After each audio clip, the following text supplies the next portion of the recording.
Guys, and hi fellows, here is Usama Tahir and you're watching Learn English with Usama Tahir.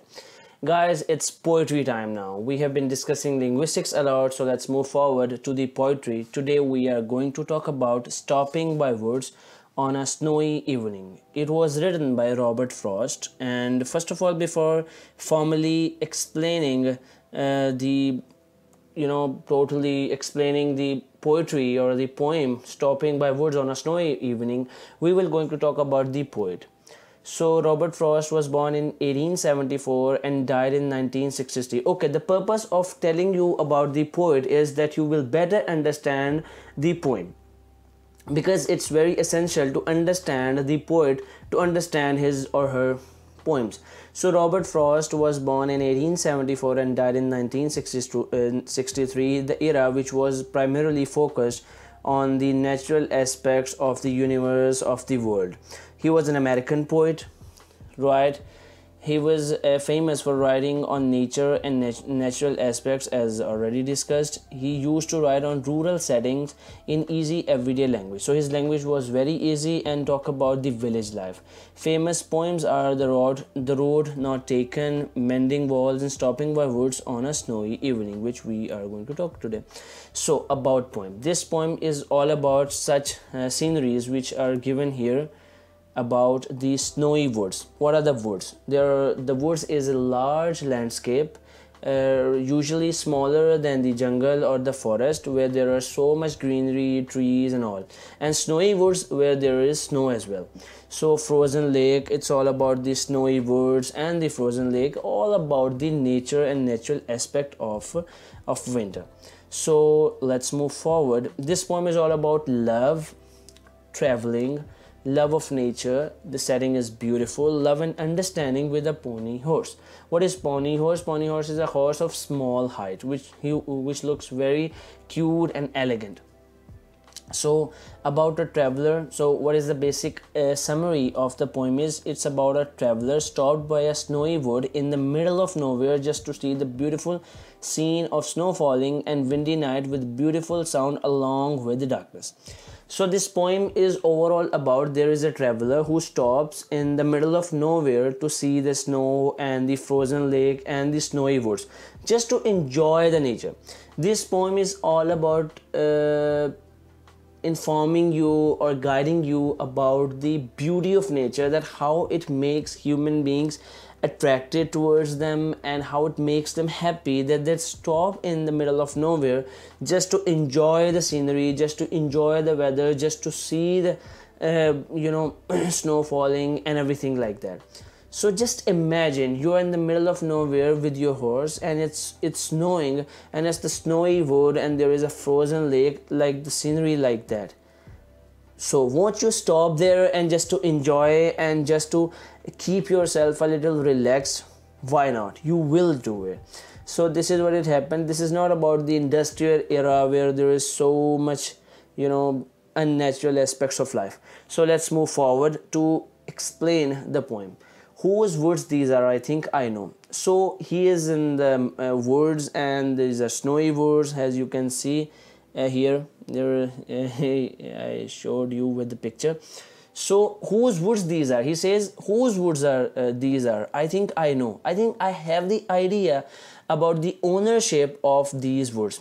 His house is in the village though. The owner's house is in the village. He guesses it, that I know that who is the owner, and I also know where does he live. He will not see me stopping here. He is little afraid of being objected that why you are sitting here, why you are stopping there. But he says he will not be able to see me, to watch his woods fill up with snow. Okay, so he is not here and he has no idea that I'm staying here and seeing his woods fill up with snow. The weather is intensively cold and he is enjoying the scene. Next is, my little horse must think it's cure to stop without a farmhouse near, between the woods and frozen lake, the darkest evening of the year. So this is the pony horse, the horse of small height and very beautiful. This is the frozen lake you can see, and this one is the farmhouse. So what is the meaning of, what is the total explanation is, my little horse must think it's weird. It's like totally strange to stop in the middle of nowhere, and because it's too hot and it's too cold and it's getting dark. So it's the evening time.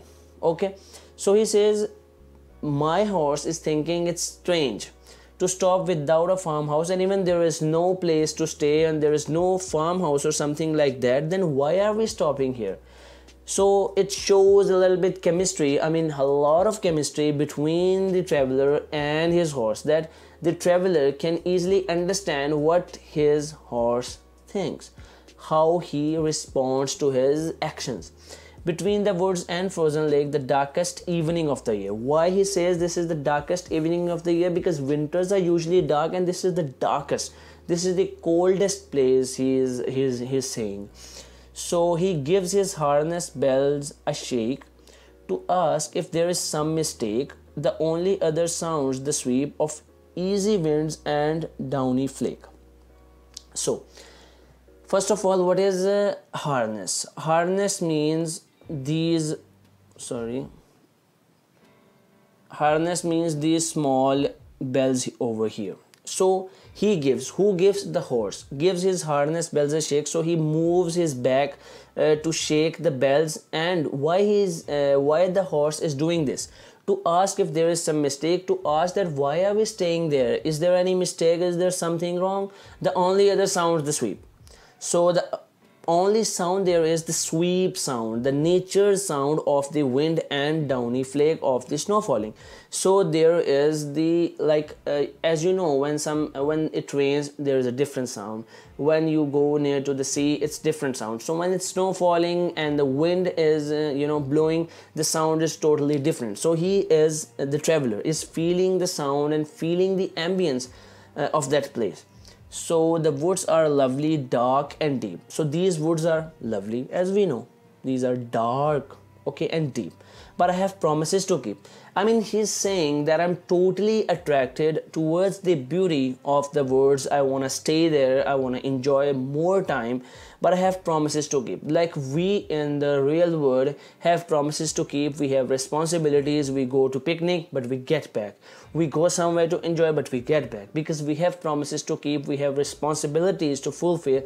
And this is natural. So this is how the poet is saying that life is all about being responsible. So we can't be at somewhere without thinking about the real life and about the responsibilities that we have to keep.